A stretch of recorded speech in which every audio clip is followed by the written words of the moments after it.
झारखंड में एक बार फिर से सियासी हलचल तेज हो चुकी है। इसलिए हम कह रहे हैं क्योंकि पिछले दिनों यानी कि शनिवार से ही लगातार ये चर्चा तेज हो गई है कि चंपई सोरेन और साथ ही साथ लोबिन हेम्ब्रम भाजपा का दामन थाम सकते हैं। और जिस तरीके से अभी सूचना मिल रही है कि चंपई सोरेन अपने 2 विधायकों को लेकर के दिल्ली के लिए रवाना हुए हैं और उनमें लोबिन हेम्ब्रम और साथ ही साथ समीर मोहंती की बात सामने आ रही है।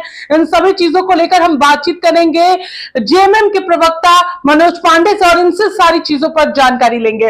मनोज जी, लगातार शनिवार से ही ये चर्चा तेज हो गई थी कि चंपई सोरेन बीजेपी का दामन थामेंगे, लोबिन हेम्ब्रम बीजेपी का दामन थाम सकते हैं। अब यहाँ पर ये बातें निकल आ रही है कि 3 विधायकों के यानी कि 2 विधायकों के साथ चंपई सोरेन दिल्ली के लिए रवाना हो गए। देखिए, अभी भी इसे मैं सिर्फ चर्चा मानूंगा। मैं यकीन फिलहाल भी नहीं कर रहा हूं कि इतने मैच्योर्ड हमारे पॉलिटिशियन, हमारे विधायक, हमारे मंत्री चंपई दा और भी जो विधायक का नाम आ रहा है वो पार्टी को छोड़ के भाजपा में शामिल होंगे। भाजपा एक डूबती हुई जहाज है, कौन उसका सवारी करेगा, कौन आत्मघाती कदम उठाएगा, क्यों भाजपा में कोई जाएंगे। जनादेश जो मैंडेट पिछली बार मिला उससे भी बेहतर माहौल अभी झारखंड में है और ये भी तय है कि इंडिया गठबंधन की सरकार बनेगी। लोग कोई भी हो, हमारे दल के विधायक भरसक कोशिश विपक्षियों के द्वारा की जा रही है, बहुत तरह के हथकंडे अपनाए जा रहे हैं, लेकिन कोई हथकंडा काम नहीं आएगा, कोई भी व्यक्ति आत्मघाती कदम नहीं उठाएगा। सर, लेकिन यहाँ पे आप कह रहे हैं कि हमें पूरा भरोसा है, लेकिन कहीं ना कहीं चंपई सोरेन नाराज तो थे क्योंकि जिस तरीके से उन्हें मुख्यमंत्री बनाया गया, फिर आनंद फानन में उनसे मुख्यमंत्री पद से इस्तीफा दिया गया, लोबिन हेम्ब्रम नाराज चल रहे थे।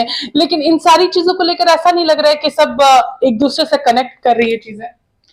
देखिए, नाराजगी का इजहार कभी भी सार्वजनिक रूप से चंपई बाबू ने नहीं किया।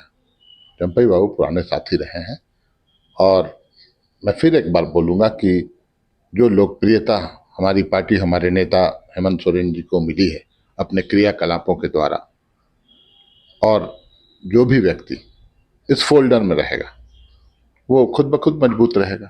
तो इस मजबूती को छोड़ के कोई कमजोर खुद क्यों बनेगा? देखिए, पिछले मैंडेट की आप बात कर रहे हैं तो पिछले मैंडेट में चंपई सोरेन का एक बहुत बड़ा योगदान रहा था कोल्हान के लिए। तो आपको क्या लग रहा है चंपई सोरेन के जाने से कहीं ना कहीं पूरी तरीके से कोल्हान भी इफेक्ट कर सकता है? देखिए, चंपई बाबू को मैं एक बड़ा नेता मानता हूं, हमारे पार्टी के आधार स्तंभ रहे हैं, कोल्हान के बड़ा चेहरा रहे हैं, लेकिन ये भी सत्य है, शाश्वत सत्य है कि पार्टी से ऊपर कोई नहीं होता। इसलिए चंपई बाबू एक परिपक्व राजनेता है, वैसी गलती मुझे नहीं लगता है वो करेंगे। क्योंकि हम लोगों की तरफ से भी लगातार जानकारी जो चीजें निकल कर आ रही है कि अगर समीर मोहंती हो, लोबिन हेम्ब्रम हो, और कल शाम में लोबिन हेम्ब्रम ने चंपई सोरेन से मुलाकात भी की थी, तो चीजें कुछ उसी तरफ इंडिकेट कर रही है। मनोज जी, देखिए, हम लोगों को थोड़ा इंतजार करना चाहिए, अभी कुछ भी बोलना जल्दीबाजी होगी। कोई आधिकारिक फोटो आए, वीडियो आए, कुछ बयान आए, तभी कुछ बोलना उचित होगा। आप लोगों की बातचीत होने की कोई संभावना नजर आ रही है? आप लोगों ने कांटेक्ट करने की कोशिश की, पार्टी ने कांटेक्ट करने की कोशिश की है क्या?